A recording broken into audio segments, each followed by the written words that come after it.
Hello children, today's our topic is the universe. Universe में हम क्या देखेंगे? The earth. The planet earth is made up of land, water and air. जो हम रहते हैं वो कहाँ पे रहते हैं? अर्थ पे रहते हैं। और हमारे अर्थ एक प्लेनेट है और वो किससे बनी है? लैंड, वाटर एंड एयर से।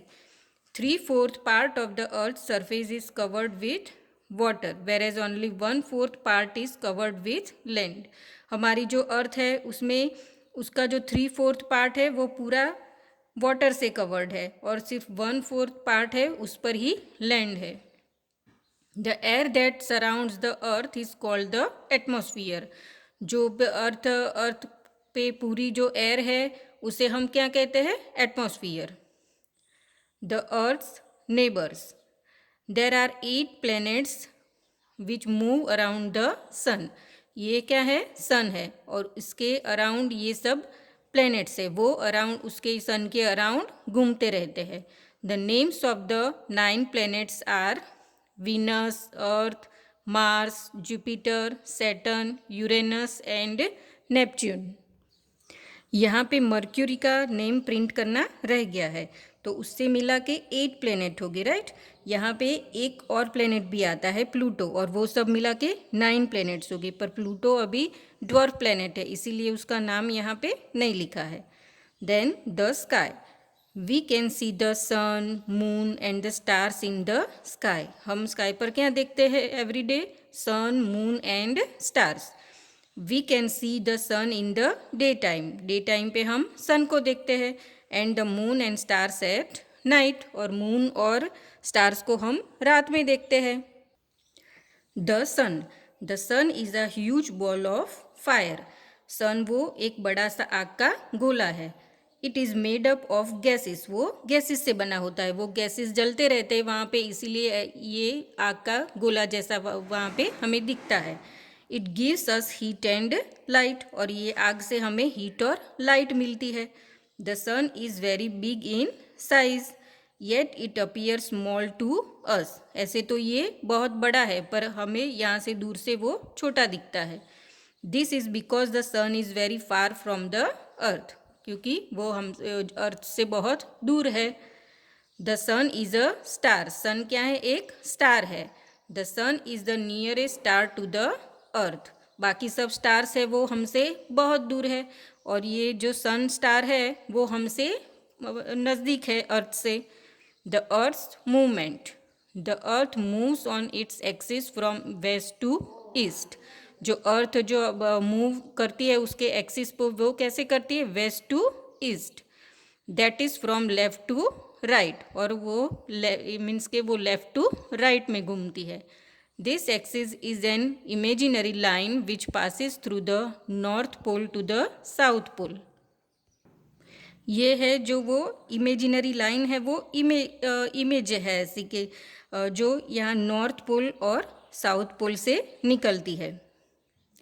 This movement of the earth from west to east is called rotation of the earth. और ये जो वेस्ट टू ईस्ट में जो मूवमेंट करती है हमारी अर्थ, उसे हम क्या कहते हैं? Rotation. The earth takes 24 hours to complete one rotation. और ये जो अर्थ घूमती है वो रोटेशन एक रोटेशन वो 24 आवर्स में पूरा करती है। The rotation of the earth causes day and night. जो वन रोटेशन में जो होता है वो डे एंड नाइट, एक रोटेशन में डे और नाइट होता है अर्थ पे। This is another amazing fact about the universe. Day and night, अब हम देखेंगे डे और नाइट कैसे होते हैं। The earth receives light from the sun. ये क्या है? ये एक पिक्चर है, वहाँ पे ये हमें सन का ये पिक्चर दिया है। तो the earth receives light from the sun, और ये अर्थ है वो लाइट रिसीव करती है सन से। But only half of the earth faces the sun at one time. But यहाँ पे हम देखेंगे कि जो पार्ट पे सन के लाइट पड़ेगी वही लाइट को रिसीव करेगी, ये वाला पार्ट तो लाइट को रिसीव नहीं करेगा। The part that faces the sun receives the light from the sun, thus it has day, while the part away from the sun has night, as it does not receive any light. तो ये part पे सन की race मिल रही है इसे, तो यहाँ पे डे होगा, राइट। और ये पार्ट पे वो लाइट सन की रिसीव नहीं करेगा, तो ये पार्ट पे नाइट होगी, right. As the earth rotates around its axis, the different parts of the earth face the sun one by one. जैसे ही जो अर्थ रोटेट करेगी वैसे ही वो सन के रेस वो पार्ट को मिलेंगे और वहाँ पे लाइट होगी, right. This process goes on and days and night follow each other. और जैसे जैसे जिस पार्ट पे अर्थ की सन की लाइट पड़ेगी अर्थ पे, तो वो पार्ट पे डे, और जहाँ पे सन की लाइट नहीं मिलेगी वहाँ पे नाइट हो जाएगा, right. While the earth rotates on its axis, it also moves around the sun along a fixed path. जो ये अर्थ है वो अपनी एक्सिस पर तो घूमती ही रहती है, बट वो सन के अराउंड भी घूमती है, राइट। ऐसे एक फिक्स पाथ पे वो सन के अराउंड भी घूमती है। This movement is called revolution of the earth. और जो सन के अराउंड वो घूमते हैं उसे क्या कहेंगे हम? Revolution, right. और जो अपनी एक्सिस पर अर्थ घूमती है उसे हम क्या कहते हैं? Rotation. The earth takes 365 days to complete one revolution around the sun. और जो अर्थ ये रिवॉल्यूशन उसका कितने डेज में कंप्लीट करती है? 365 डेज में वो अपना ये रिवॉल्यूशन कंप्लीट करती है। Next, the moon. The earth has one moon. हमारे अर्थ पे क्या है? एक मून है। It is smaller in size than the earth. वो अर्थ से छोटा है। As the moon moves around the earth it is called the earth satellite. जो मून है वो ये हमारी अर्थ है उसके अराउंड घूमता है, इसीलिए उसे हम क्या कहते हैं? अर्थ का सैटेलाइट कहते हैं। The moon has no light of its own. Moon की अपनी कोई लाइट नहीं होती। जैसे सन की अपनी लाइट है वैसी मून की अपनी कोई लाइट नहीं होती। Yet it appears to shine at night because it reflects the sunlight falling on it. फिर भी रात को हमें उसके वो शाइन करता हुआ नज़र आता है ना। क्यों? क्योंकि वो सनलाइट से उसको रिफ्लेक्ट होता है, वो सनलाइट से, इसीलिए हमें वो जो रात को वो ब्राइट दिखता है। Now phases of the moon. The earth revolves around the sun. Earth sun के अराउंड रिवॉल्व करती है, right. The moon too revolve around the earth. और मून अर्थ के अराउंड रिवॉल्व करता है। The position of the earth and the moon change constantly. और जो ये दोनों की पोजीशन है वो अलग कॉन्स्टेंटली वो अलग अलग होती रहती है। Due to this the moon appears to have different shapes. और उसी की वजह से हमें मून है वो ऐसे डिफरेंट डिफरेंट शेप्स में नज़र आता है। This different shapes of the moon are known as the phases of the moon. और जब हमें रात को हम देखते हैं कि कभी हमें मून ऐसा दिखता है, फुल मून जैसा, राइट। फिर कभी ऐसा दिखता है, फिर हाफ दिखता है, तो ये सब हम क्या कहते हैं? उसे phases of the moon, right. अब हम मून की पोजीशन 1 देखेंगे। In position 1 the moon lies between the sun and the earth. यहाँ पे क्या होगा? जो मून है वो अर्थ और सन के बीच में आएगा। The side of the moon that faces the earth is dark. तो क्या होगा? यहाँ से ये साइड तो मून को रिसीव करेगा, मून ये साइड, पर यहाँ से अर्थ से हम देखेंगे तो ये पार्ट हमें नहीं दिखाई देगा, right. The side that faces the sun is bright, right. Thus from the earth the moon is not visible. तो क्या होगा? फिर हम अर्थ से तो ये देख नहीं पाएंगे, राइट। तो हमें विजिबल नहीं होगा वो। This phases is known as the new moon phases. तो इसे हम क्या कहेंगे? New moon phase. जब हमें जिस नाइट पे हमें जो मून है वो दिखाई नहीं देता, तब उसे हम क्या कहेंगे? New moon face.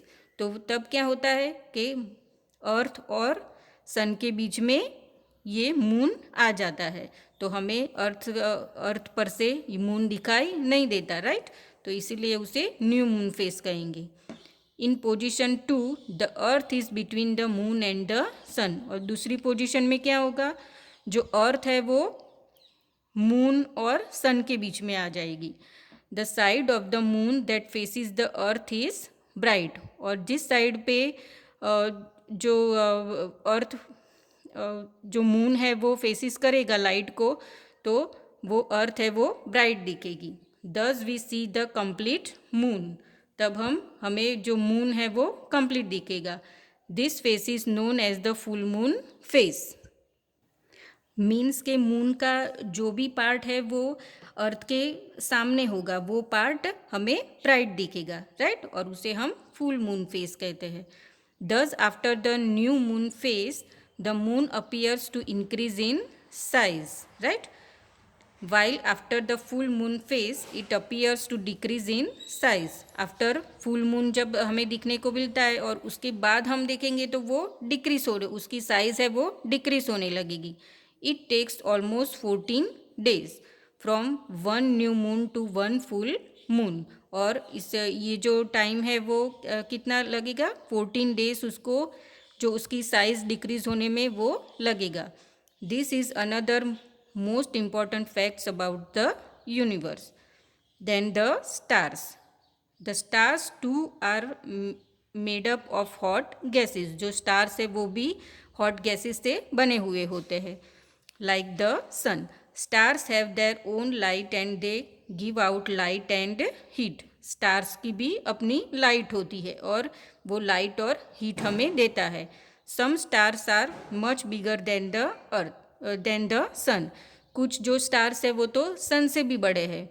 Yet they appear smaller to us because they are very far away from the earth. पर वो हमें यहाँ से हम देखते हैं स्काई पर तो वो हमें बहुत छोटे छोटे दिखते हैं। क्यों? क्योंकि वो हमसे सन से भी बहुत दूर है, इसीलिए वो हमें छोटे दिखते हैं। In the night sky we see some stars appear single while some appears in groups। हम नाइट स्काई में देखते हैं तो कुछ स्टार्स हमें सिंगल सिंगल दिखते हैं, एक एक ही दिखता है, और कुछ स्टार्स है वो ग्रुप में दिखते हैं हमें। Groups of stars which form different patterns are called constellation. और जो ग्रुप जो स्टार्स का ग्रुप होता है वो एक पैटर्न बनाता है, तो और उसे हम क्या कहते हैं, constellation. Now you know about our universe. Okay, so आपको ये सब इसकी जो एक्सरसाइज है वो करनी है। Okay, so keep learning, bye.